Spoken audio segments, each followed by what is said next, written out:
começa na calçada, né? Que a própria amarelinha é uma brincadeira. Você sai da cidade e entra pra um paraísinho ali, uma hortinha, uma fazendinha. Tem diversos nomes chamam a gente assim. Boa, eu sou o Gabriel, trabalho aqui na Urban Farm, tá indo pro primeiro ano agora. Sou biólogo, em formação ainda, não me formei. Bom, aqui a gente é uma horta orgânica, né? A gente se intitula... A gente segue uma vertente agroecológica aqui no meio da cidade, no meio do Ipiranga. E aí aqui a gente trabalha um pouco construindo uma ponte entre a cidade e o rural, né? O alimento fresco. Então, em um espaço de 300 metros quadrados produtivos, a gente produziu mais de 2 toneladas ano passado. Então, vocês são um grupo de amigos que resolveram fazer o caminho inverso, né? Em vez de fazer o êxodo urbano, resolveram trazer a roça pra dentro de São Paulo. Ou transformar a São Paulo um pouco em uma roça. Pode ser isso. Então, aqui a gente sempre tenta ocupar tipo, todos os espaços possíveis. Então, por exemplo, aqui a gente está embaixo do maracujá. Então, a gente está construindo meio que um telhado verde aqui para diminuir a incidência de sol durante a feira, tudo. Então a gente trabalha muito no nosso espaço, como não é nada muito grande assim, a gente otimiza o espaço. Então vai dar para ver que a gente utiliza bordas produtivas também, fundo e frente de canteiro sempre vai ter uma coisa diferente. A gente trabalha muito com consórcio, então aqui, por exemplo, é um canteirinho de ervas que a gente está montando, embaixo de um mamão, um pé de mamão. Então aqui a gente tem salsinha, cebolinha, coentro do norte, cúrcuma, vinagreira. Então a gente sempre vai trazer diversidade para o canteiro. Tem alguns exemplos bons na horta agora, que são consórcios, né? Que é tipo alface com coentro, alface com rúcula. Isso para otimizar espaço e aproveitar o tempo de crescimento de cada planta também. Então atualmente nosso espaço produtivo são de 300 metros quadrados em 35 canteiros, né? Com estruturas adjacentes. Então aqui, por exemplo, nesse canteiro, a gente consegue ver que a borda a gente utiliza o peixinho da horta, que é uma planta não convencional. Nisso a gente acaba simulando a natureza. E tipo uma agrofloresta. A gente tenta simular muito a natureza. Por exemplo, tipo, aqui o peixinho na borda, ele diminui a erosão do canteiro. Então isso é igual um morro. Se tiver um morro pelado, a possibilidade dele deslizar com a chuva é muito grande. Então se tem plantas segurando, isso ajuda a manter aquele morro estável. O pessoal cobre com uma lona, né, e faz um buraquinho. Muitos agricultores trabalham com a lona. Aqui a gente prefere trabalhar com a folha seca mesmo. Que inclusive a gente pega da prefeitura. A folha seca para cobrir, né? Para cobrir o solo, que aí é uma outra forma úmida, né? De preservar o solo, né? E aí aqui a gente também trabalha com os estratos, então a couve seria um extrato mais alto em relação à altura do que o alface, então a gente consegue brincar com essas questões, né? Esse canteiro eu posso chamar de canteiro isso na parede? Tipo um canteiro, uma parede produtiva. Espaços produtivos não convencionais. Então é possível. Eu nunca ouvi. Esse é novo. Então tem a possibilidade de plantar em cano, em garrafa PET, em pallet. Qualquer um pode fazer também. Isso, né? Qualquer um tem uma parede na sua casa. Exatamente. Pode e aí lá. A gente até reutiliza, por exemplo, no outro terreno tinha muita plantação, era em cano e caixote. Aqui a gente tem um chão para plantar. Então com os canos que a gente plantava, a gente reutilizou fazendo essa estrutura, por exemplo, que é a espiral de ervas, que é um conceito da permacultura. E aí aqui a gente planta conforme a necessidade de água e luz de cada planta. Então, por exemplo, em cima vão ficar as plantas de clima mais seco e frio, tipo a lavanda, alecrim. E embaixo as plantas que precisam mais de umidade e um pouco mais de sombra. Então com isso é uma outra forma da gente otimizar espaço. Porque se fosse um negócio redondo no chão, não ia dar para trazer tanta diversidade como aqui. E é uma forma de reutilizar os materiais também que não estavam sendo usados ou muitas vezes ia parar para reciclagem ou até mesmo nos aterros. Tem que ter um estudo do que tipo, aqui em cima, pela própria incidência da luz do sol e gravidade, vai ficar mais seco. Então aqui as plantas de clima mais seco vão preferir do que um hortelã, por exemplo, aqui em cima, sabe? Que o hortelã é um pouco mais de úmido, assim, mais tropical. Então a gente sempre tenta brincar com essa questão das plantas em si. Entendi. Com que as plantas gostam. As plantas conversam com a gente, né? Tipo, o solo também é um ser vivo, então o solo acaba conversando com a gente. Às vezes não tá muito bom, vai dar algum bichinho na planta. As plantas estão precisando de algum nutriente, elas vão dar um jeito de falar pra gente também. Então tem que ficar muito atento nessas questões. E como que você sabe quando uma planta está precisando de nutriente? Então, por exemplo, ou vai dar pulgão, que é muito comum em couve. Isso é uma forma da planta estar falando, nossa, preciso de nutriente. Ou a questão de a folha ficar amarelada, um pouco mais enrugada. Mostrar alguma defesa também. Então é muito importante sempre ficar olhando isso, sabe? Ter uma visão mais minuciosa pro que a planta quer te dizer. Aí você sabe reagir conforme o sinal que ela dá. Exatamente. E aí sempre quando vai fazer algum controle de algum bichinho, a gente sempre vai fazer a adubação também, justamente para ter esse equilíbrio entre o nutriente presente no solo e a planta, né, em si. O que mais que tem aí? Aqui tem os caixotes de berinjela, que a gente, é o que eu falei, a gente está tentando aumentar os quilos produzidos no ano. Então, e é o caixote, uma outra coisa que normalmente não é utilizada para plantio, a gente consegue usar. Então, tanto berinjela, hortelã, melissa, a gente sempre vai tentar aproveitar, né?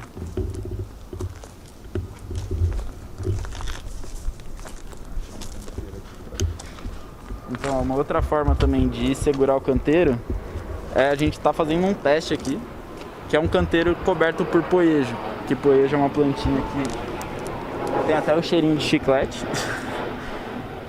Ótimo pra achar, mais digestivo. Em vez do peixinho, a gente tá usando poejo pra dar essa segurada no canteiro. Isso aqui é de comer? É. Comer? Ele é mais pra achado assim, mas dá pra comer também. E aí uma questão do consórcio que eu tava falando. Aqui, ó, por exemplo. Aqui a gente plantou coentro no meio dos alfaces. Isso porque o coentro tem um tempo menor de crescimento. Então enquanto o coentro atinge o ápice dele de altura para colher já, a gente consegue colher e dar espaço para o alface crescer mais um pouquinho. Então a gente trabalha também nessa questão, brincando com os elementos da natureza. Eu vi ali, ó, na parede está escrito oficina. Isso, a gente... Você faz cursos aqui, oficina? A gente faz oficina de vaso. Então, por exemplo, se tiver interesse em vir com um vaso aqui, pode vir, a gente monta um vaso na hora, ou até mesmo sair com um vaso daqui pra tua casa, porque é possível ter um pouquinho disso dentro de casa, né? A parede produtiva mostra um pouco isso, tanto que tá escrito ali, transforme sua casa em uma urban farm. Deixa eu ver. Porque isso é possível.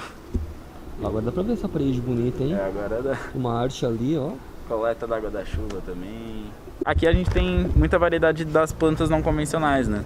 Que pra alguns elas são convencionais, tipo a taioba, a pronobis, em algumas regiões do Brasil elas são muito utilizadas. Mas esse termo de não convencionais a gente gosta de falar aqui que é porque você não encontra elas com facilidade, né? Então, por exemplo, muita gente vem aqui, fala da serralha, Maria Pretinha, taioba, ora pronobis e lembra um pouco do gosto da infância.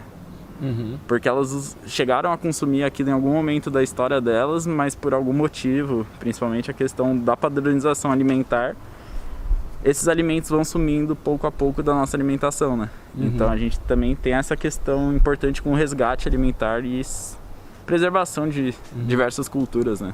Aqui é tão organizadinho, parece que não tem nenhuma punk. Mas tem.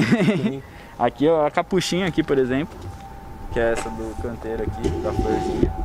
Aquela vermelhinha ali? Isso. Que a capuchinha tem um gostinho de agrião, rica em vitamina C. Algumas punks a gente colhe no manejo, tipo a serralha, que é espontânea, que é essa daqui, ó.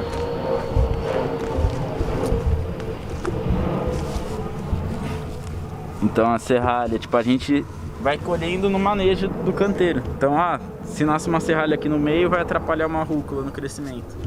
Então a gente colhe ela e faz um mix de punks para o pessoal provar, usa na nossa cozinha mesmo. Mas aqui a gente tem uma diversidade de 27 punks no total. Aqui é tudo de comer? A maioria das coisas é de comer. Tem coisa que é mais de medicinal também. Tem medicinal. Tem medicinal. A gente tem até ramicina, que é um anti-inflamatório natural também.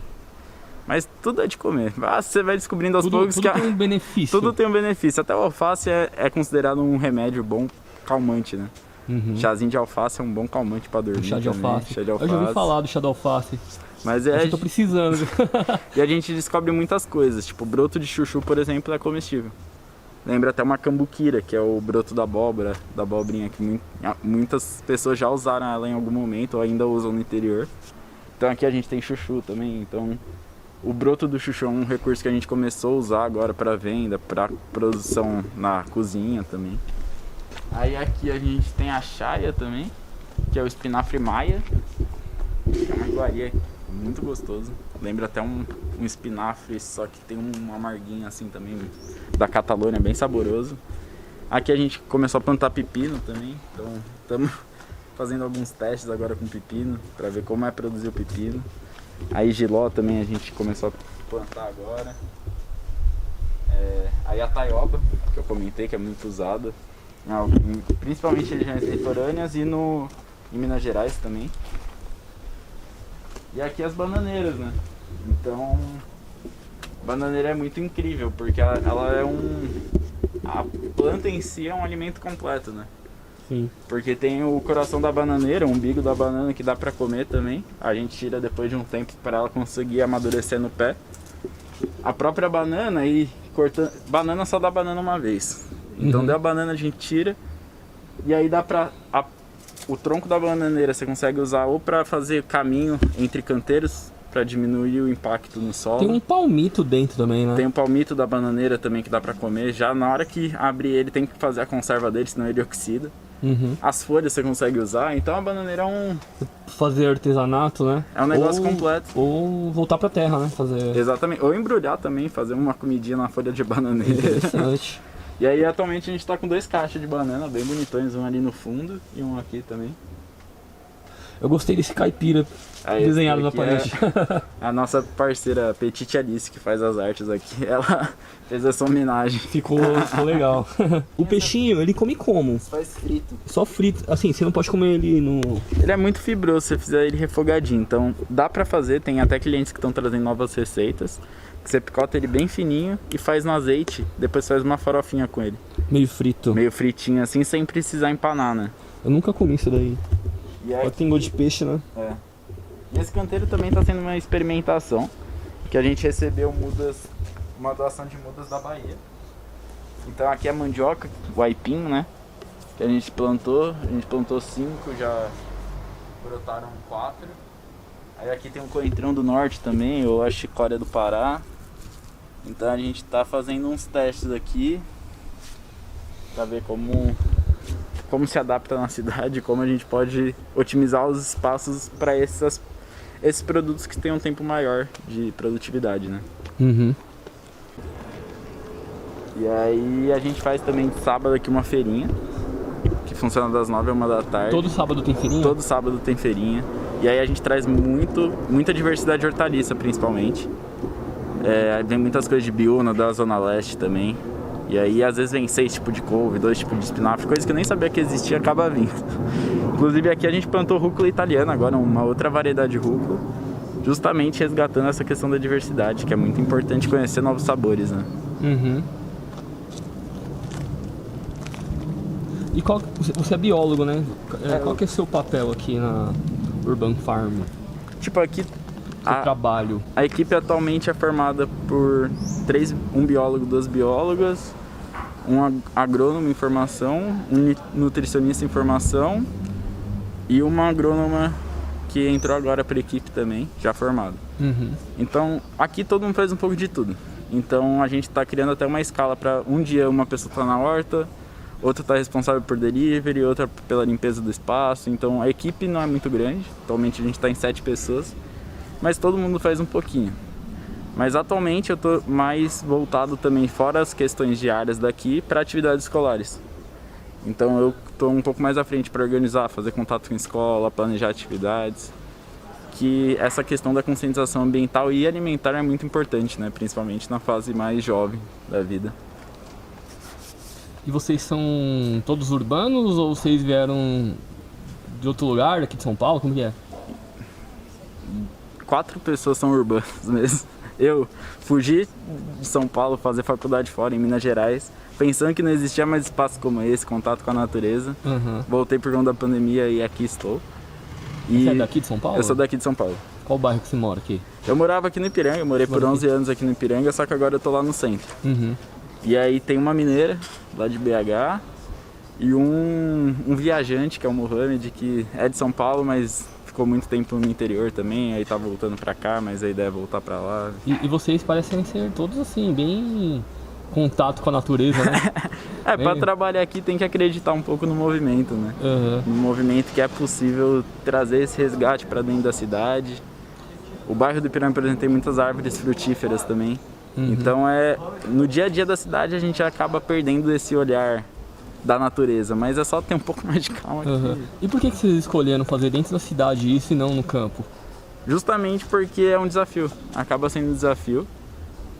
Não tem espaços, nossa ideia aqui é produzir. A gente não é uma horta comunitária, é uma empresa. Então, acaba sendo um desafio produzir um alimento dentro de São Paulo e ao mesmo tempo se autossustentar dentro de São Paulo, que é uma cidade muito cara, né? E faltam espaços como esse ainda, em São Paulo é uma referência assim, da agricultura urbana, pela história de São Paulo, não pela quantidade de projetos, mas ainda falta muito, sabe? Em vez de ter muitos estacionamentos pelo bairro, pela cidade em si, e ao mesmo tempo você vê uma verticalização da cidade muito grande. Os prédios sendo construídos sem noção nenhuma, porque a tendência com a pandemia foi um êxodo urbano, então muita gente saiu de São Paulo. Só que está aumentando a quantidade de prédios, tem espaços de horta dentro de prédios, por exemplo, também, mas tem muitos espaços para serem ocupados. Então, eu acho que a nossa ideia mesmo é tentar criar um modelo, assim, passar a visão que é possível produzir um alimento fresco, de qualidade. Nossa horta é certificada pela EcoCert também, dentro de São Paulo. Vocês têm o selo de orgânico? Temos o selo de orgânico da EcoCert. A gente tirou em outubro do ano passado. Se a gente pensasse que todos os bairros tivessem uma iniciativa dessa, sim, ia melhorar um monte de coisa, né? Economia, qualidade de vida das pessoas. Total. Ia ter um lugar para elas ir aprender. Aqui acaba sendo um passeio, né? Eu gosto de falar que aqui é um pequeno grande paraíso, porque não é grande, mas a gente se aprende muito no dia a dia aqui. E tem outros projetos, tem projetos muito interessantes também em comunidade de São Paulo, que a galera tá levando um alimento fresco para dentro da comunidade, quebrando um pouco a questão dos desertos alimentares, né? Que é essa falta de um alface mais acessível para quem precisa comer um alface e não um biscoito, por exemplo. Então, tem outros projetos de São Paulo muito legais também. Vale a pena conhecer, se aprofundar um pouquinho mais que... E como que vocês fazem a compostagem aqui? Atualmente a gente tem umas casinhas de compostagem aqui, que a gente não consegue suprir tudo, né? Nossa casinha da compostagem. Aqui é a compostagem. Mas é muito pouco para nossa produção. Muito do nosso lixo orgânico diminuiu com a abertura da cozinha. E como que funciona essa compostagem aqui? Aqui a gente está com dois modelos, né? Tem a compostagem o minhocário, que esse daqui é nosso minhocário.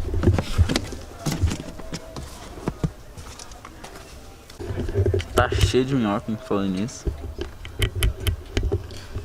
A serragem que a gente recebe também é uma doação de moradores do bairro, então a gente tem essa questão de receber algumas coisas de quem quer ajudar o projeto também, quem quer fazer um pouco mais parte disso.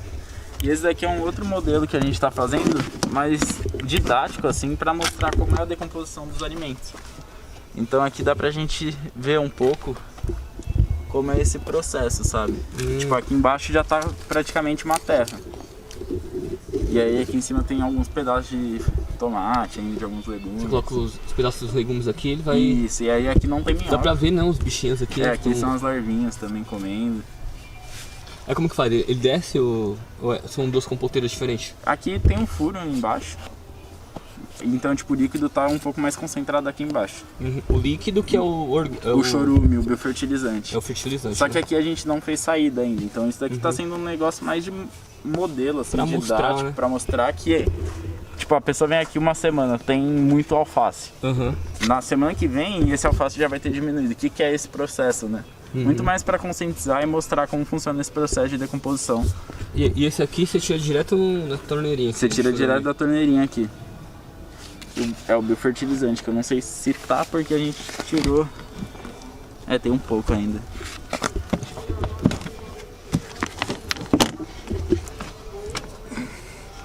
Que aí é o biofertilizante que a gente usa. Mas aqui a gente usa mais ele com solo cru. Cru que eu digo sem hortaliça, sem nada. Porque aí pode ter o risco de contaminação se a gente chegar com um canteiro cheio de alface. Tudo. Você não joga direto no... Na folha não, você joga entendi. só no solo. Porque Você aí pode joga em queimar volta? também. Isso, em volta ou quando, tipo, vamos renovar um canteiro, a gente Joga antes. Joga antes. E esse é o nosso espacinho, né? Um espaço que não é espacinho, é um espaço muito bom, assim. E aqui tem parece que é um parquinho ali para as crianças. Tem um parquinho para as crianças também, no sábado elas se divertem um pouquinho. Ali é onde é o nosso palco, quando tem show ao vivo aqui também. Uhum. Ali a gente está montando uma biblioteca agora, com livros da temática, tanto da agroecologia, reforma agrária, luta das mulheres. Então, cada dia que passa a gente vai fazendo uma coisinha diferente, né? Uhum. E qual que é a ideia de vocês de fazer tudo isso? Né? Esses espaços diferentes ensinar, aqui. Ali tem 3 plantar. plaquinhas que resumem muito o que é Urban Farm, né? Uhum. Que é comida, arte e cultura. Que a alimentação em si não é só um ato da gente sentar numa mesa e comer porque a gente está com fome. Abraça várias vertentes, tanto culturalmente quanto socialmente. É um ato muito social, então muitas pessoas ao sentarem numa mesa com a família está criando um vínculo ali. Então a alimentação é muito mais do que só comer. Falando em almoço, vocês inauguraram recentemente a cozinha, né? A cozinha a gente está desde o ano passado, só que quem estava na cozinha eu era uma das pessoas, então a gente estava na horta e na cozinha. E fazendo atividade com criança e no delivery, isso não ia dar certo. Aí a gente fez o convite para uma chefe de cozinha, que é a Isis. Eu não entendi, abriu de novo a cozinha, é isso? Não, no final do ano a gente tava com a cozinha, mas a partir de fevereiro foi uma chefe de cozinha pra valer, assim. Que antes a gente que tava fazendo mais congelado, polpa de fruta congelada. Ah, entendi. Essas coisas. Aí o restaurante tá funcionando desde fevereiro desse ano já. Mas aí quinta-feira passada a gente marcou um dia pra falar, ó, a cozinha é isso. Divulgar meio que finalizou. Isso, divulgar um pouco o que é a cozinha, sabe? Mostrando, a cozinha é isso que a gente vai servir aqui, é desse jeito que a gente repensa a comida, a alimentação. A ideia da cozinha é ressignificar muito a alimentação, né? De uma outra forma. Na horta a gente já ressignifica todo esse processo de algum jeito. Uhum. E aqui na cozinha tem muita questão do sabor, da brasilidade dos alimentos, né? Dos pratos Brasilidade? Brasilidade. Trabalha muito com produtos brasileiros mesmo, do nosso território, da cultura brasileira. Então, como eu falei, a gente faz a separação dos alimentos lá na loja, na quitanda, depois vem pra cá, a galera faz uma outra seleção e aí mistura com os produtos que tem na loja. Então, hoje o almoço, por exemplo, foi... Vamos confirmar que todo dia é uma coisa diferente. O almoço, por exemplo, hoje foi um estrogonofe de palmito, grão de bico, arroz cateto, batata doce assada, alecrim, chips de inhame, abobrinha recheada, mais uma salada com vinagrete de fruta e tem as opções também de burger com batatas e salada. Mas esse prato do dia todo aqui, todo dia é uma coisa diferente. Um prato rico, né? Um prato muito diverso, né? Muito diverso. Então, por exemplo, palmito. Era um produto que sobrou de sábado, tava para vencer, antes de vencer vem pra cozinha para processar e virar uma refeição. Mesma coisa com as batatas doces, o inhame, a salada. Então a gente tem muito esse movimento, sabe? E aí atualmente na cozinha quem tá é a Isis, que é chefe de cozinha vegana. E aí tem 2 pessoas ajudando também, que é a Tati e o Vini, que estão nesse movimento da comida vegana, do alimento orgânico, fresco também. Tudo bem? Essa é a chefe de cozinha? Sim, tô sem touca, né? Mas você não tá na cozinha também. É que eu tava almoçando agora, né? Eu sou Isis Apes, eu sou de Santos, Caiçara, tô aqui em São Paulo faz uns 4, 5 anos. Trabalho com alimentação já fazem uns 11 anos, mas a alimentação natural faz parte da minha vida já desde sempre. Tenho uma formação de bióloga, mas fui para a cozinha e aí comecei a trabalhar sustentabilidade na cozinha, né? A ecogastronomia e tal. Como que é trabalhar com essas comidas gostosas aí? Eu acho que é um privilégio, né? Eu recebi isso, na verdade. É algo que já está na minha vida já faz um tempo. Eu sempre brinco que eu sou uma bióloga cozinheira, né? Eu sou bióloga, assim, como Brito. Então, e a alimentação natural já está na minha história também já há um tempão, assim, né? Já tive o privilégio de ter pais que já tinham esse olhar. Então, Para mim, eu acho que é isso, não tem outro caminho. E eu vejo a comida como uma ferramenta de transformação. Então, eu meio que peguei isso para mim e sou muito feliz e grata, recebo e uso disso como uma ferramenta mesmo, para poder me comunicar, para poder falar sobre histórias, trazer um pouco do que eu penso, eu ponho ali no prato. Então, vocês são biólogos, o que vocês podem falar sobre aquela coisa do desperdício de alimentos no mundo? Vixe. Nossa, tem tanta coisa pra falar que, tipo, nesses 2 anos de pandemia, não faz sentido o índice de fome tá aumentando, por exemplo, no Brasil e no mundo. Aqui a gente vê muito isso. É tanta coisa que dá pra ser utilizada que a galera acaba jogando fora. Na nossa feira, tipo, quando eu entrei aqui há um ano atrás, era muita folha de beterraba, folha de cenoura, folha de rabanete que ia pro lixo. Tudo isso come. Tudo isso come. Então a gente foi buscar soluções antes de pensar em existir a cozinha. E aí durante a feira a gente começou a fazer um mix de caldo de legumes. Então juntou todas essas folhas e falou, ó, isso daqui dá pra comer, dá pra fazer um caldo, dá pra refogar. É nítida a mudança de um ano pra cá, que a galera começou a, tipo, não pedir pra cortar mais. Então a galera começou a se conscientizar, falar, ó, dá pra comer isso. Tipo, todo dia agora, essa maravilhosa aqui fez a entrecasca da mandioca. Quem nem sabia que dava pra comer isso. Todo cliente que vem aqui agora, a gente fala, ó, entrecasca da mandioca, dá pra comer. É um alimento. Então, muitas coisas que vão pro lixo não precisariam ir pro lixo, né? Virar a chavinha, né? Um pouco, eu acho, assim, também, da galera entender que isso tudo é alimento, né? Realmente não faz sentido. Sim. A gente tá aí com mais da metade da população em vulnerabilidade. Insegurança alimentar, né? Que é não só a fome, mas às vezes, assim, não saber se vai ter o que comer à noite, né? Na pandemia isso alarmou, né? Alastrou demais. Então, e o quanto de comida que a gente sabe que pode ter, além do que sobra, mas esse aproveitamento, né, integral dos alimentos. E no Brasil tem uma questão que é, tipo, o alimento é muito mais perdido do que desperdiçado. Esse índice é... Qual que é a diferença? Tipo, a perda ocorre desde a colheita até chegar num mercado como esse, por exemplo, que é transporte, armazenamento. Muitos alimentos são perdidos ou são jogados fora porque... putz, não tá com um padrão de beleza adequado para venda. Que isso não deveria existir, né? Sim. Então, o desperdício tá muito relacionado ao mercado e ao consumidor final. Que não sabe como utilizar. Que não sabe utilizar. E, tipo, mas no Brasil o problema maior é essa questão do transporte, do armazenamento. Porque no transporte, tipo, hoje, chegou um mamão batido, por exemplo. A gente todo cliente que entra aqui fala, ó, esse mamão tá batido, mas tá bom, armação no transporte. Se a gente não conseguir vender daqui a uns 3 dias, ele vai pra cozinha, porque senão a gente vai perder. E aí desperdiçar é tipo, putz, eu tô com muita laranja na geladeira. Deixei de comer por algum motivo. Ou casca de banana também, é um alimento. Dá pra picotar e usar como alimento.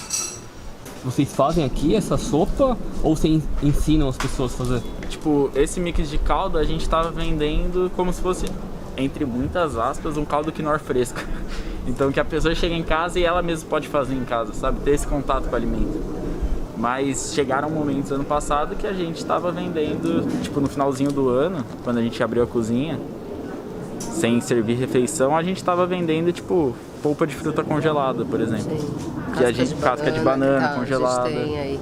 Mas isso que você perguntou do ensinar a fazer, e você falou também, eu acho que eu sempre falo isso, que a gente é cozinheiro, educador ou conscientizador alimentar, a gente tá o tempo todo conversando, assim, isso acho que faz parte, né? Acho que ficar trocando essa ideia, porque a pessoa fala, então você leva esse mix aqui de casca, você vai fazer um caldo, vai ficar maravilhoso. Então não necessariamente numa oficina, às vezes. Com cliente? Sim, nessa troca. E as pessoas querem isso. Então não é só vender um prato de comida ou vender um pé de alface. Que também passa muito mais que isso. E eu acho que isso é a proposta e parte muito naturalmente, espontaneamente de todo mundo que está aqui. Assim, todo mundo tem até essa pegada. Todo mundo tem essa ideia aqui? Sim, os clientes que vêm aqui, eles querem ter essa troca. Muitos deles estão dispostos a, tipo, cara, eu tenho essa receita. E a gente aprende muito com os clientes também. E essa troca eu acho que é a mais importante da nossa função aqui, né? Tipo, uma das coisas mais importantes, assim. Falta muito isso em São Paulo, na cidade, esse furar a bolha, né? Compartilhar conhecimento, informação, né? Acho que isso daí é uma coisa valiosa. Sensacional isso. E aqui eu tô pra ajudar a fazer um pouco disso, né? Mostrar pras pessoas que tem essas possibilidades. Exatamente. Eu sou vegetariana desde que eu nasci, né? Eu já tive uma família, né, que tinha essa proposta tal em casa, então isso já acho que foi um privilégio numa época que ainda nem estava se falando tanto disso. Então eu já aprendi a cozinhar sem carne. E aí eu sempre pensava em sustentabilidade, né? Fui fazer biologia, já tinha esse olhar também. E aí, eu não sei, eu acho que a comida me escolheu, eu falo que a comida me escolheu, assim, eu tava sempre cozinhando para amigos, em festa, sempre eu era uma pessoa que todo mundo já pedia, gostava das comidinhas vegetarianas e tal. E aí quando eu tava morando na Praia da Pipa, eu percebi que não tinha nada, assim, nenhum restaurante vegetariano e comecei a empreender, fazer umas marmitas vegetarianas. Aí eu falei, nossa, é isso, era algo que eu já fazia, né, pra todo mundo, né, tinha essa coisa de receber as pessoas em casa com comida. E aí eu falei, nossa, acho que é isso. E aqui eu falo de sustentabilidade, né, aqui eu falo de transformação social, porque eu acho que todo mundo deveria ter direito a ter uma alimentação digna e justa, e eu percebi que isso não acontecia, então eram pontos que me tocavam muito, assim. E aí eu acho que a cozinha só falou, olha, é isso, assim. Quando eu comecei a empreender, só fazer marmita, eu falei, nossa, aí eu fui indo mais além, eu fui estudando, fui querer saber sobre o assunto, fui pesquisando mais sobre isso, né, reaproveitamento, desperdício, né, e aí foi só crescendo. E tudo que chega a gente normalmente coloca aqui fora, principalmente hortaliças. Então todo dia a gente recebe algum produto, né? Então hoje, por exemplo, chegou pinhão, tem pimenta dedo de moça, mandioca, morango, por exemplo. E tipo, tudo é colhido no dia. Tanto que você vê aqui o morango, ele é embalado no próprio dia. E uma delícia esse produto também. Você sente, tipo, o alface orgânico, ele tem cheiro e gosto de alface. Você recebe de algum parceiro? Exatamente. E alguns vocês produzem aqui? Isso. Mas tipo, couve, temperinho, chás a gente consegue colher aqui no dia. Mas muita gente traz de fora, né? Porque a gente não consegue suprir todo mundo também. Por dia, penso que a gente tá atendendo cerca de 50 pessoas por dia. E de sábados chega a quase 200 pessoas. Então é uma demanda muito grande que ainda no momento a gente não consegue suprir só com a nossa produção. Nossa, tipo, a estrutura até tá montada já para sábado, seria esse L, né, a feira em L. Mas aí falta a gente enche tudo isso com diversidade, alimentos frescos, tudo. E aí aqui dentro a nossa quitandinha. Então aqui a parte de frutas, grãos, alguns processados também, massas. Então tem de tudo um pouquinho aqui. A gente tenta trazer sempre diversidade, tanto do produto in natura, quanto dos processados, né? Então tem biomassa de banana, macarrão com biomassa de banana, tem tipo muita coisa que nem sabia que existia também, a gente vai trazendo, né? E batata doce roxa, batata doce normal, a laranja, que é algo roxa, que é um produto lindo. Congelados, tanto questão de pães congelados, quanto produtos veganos como carne de jaca, quibe vegetal, marmitinhas, embutidos, mel de cacau, polpa de jussara, que jussara é um açaí do palmito jussara, né? Que não é muito comum, parte de suco, geleias, produtos amazônicos e tem até cerveja. A galera não conhecia, mas tem cerveja orgânica e também tem as cervejas de punks, que são as plantas não convencionais, né? Então tem a tipo Ora Pronobis. Nossa, eu nunca ouvi falar. Chama Beer Punk. Cerveja de Ora Pronobis. A ideia do Beer Punk é tipo divulgar as punks através de um produto que é muito popular, né? Que é a cerveja. Então tem a cerveja Ora Pronobis de caruru, de uvaia, de urtiga. Aquele... é uma moto? O que é? A Joaninha. A Joaninha? É ela que faz a entrega? Motinho elétrica, ela que faz a entrega nossa. Dá pra até... Vamos ver ela? Vamos sim, se quiser, tipo, eu vou sair agora também, aí já... Vamos lá, já. Ah, você vai sair agora com ela? É, eu ia sair agora já com ela e qualquer coisa você pega eu saindo, assim. Então tá bom, vamos lá ver, ele já vai sair. Essa é a nossa Joaninha. A Joaninha, faz nossa entrega. motinha elétrica que faz entrega pelo bairro. Você vai passear com ela agora? Vou fazer uma entrega agora com ela. E aí... é isso. Sejam bem-vindos, gente, a Urban Farm Ipiranga. Obrigado pelo vídeo, por mostrar todo o trabalho de vocês aí, pelo trabalho de vocês, né? É isso. Eu achei impressionante, gostei pra caramba. Modelo, né? Modelo a ser seguido aí, todo o bairro devia ter um. E gratidão pelo trabalho. Boa. Valeu.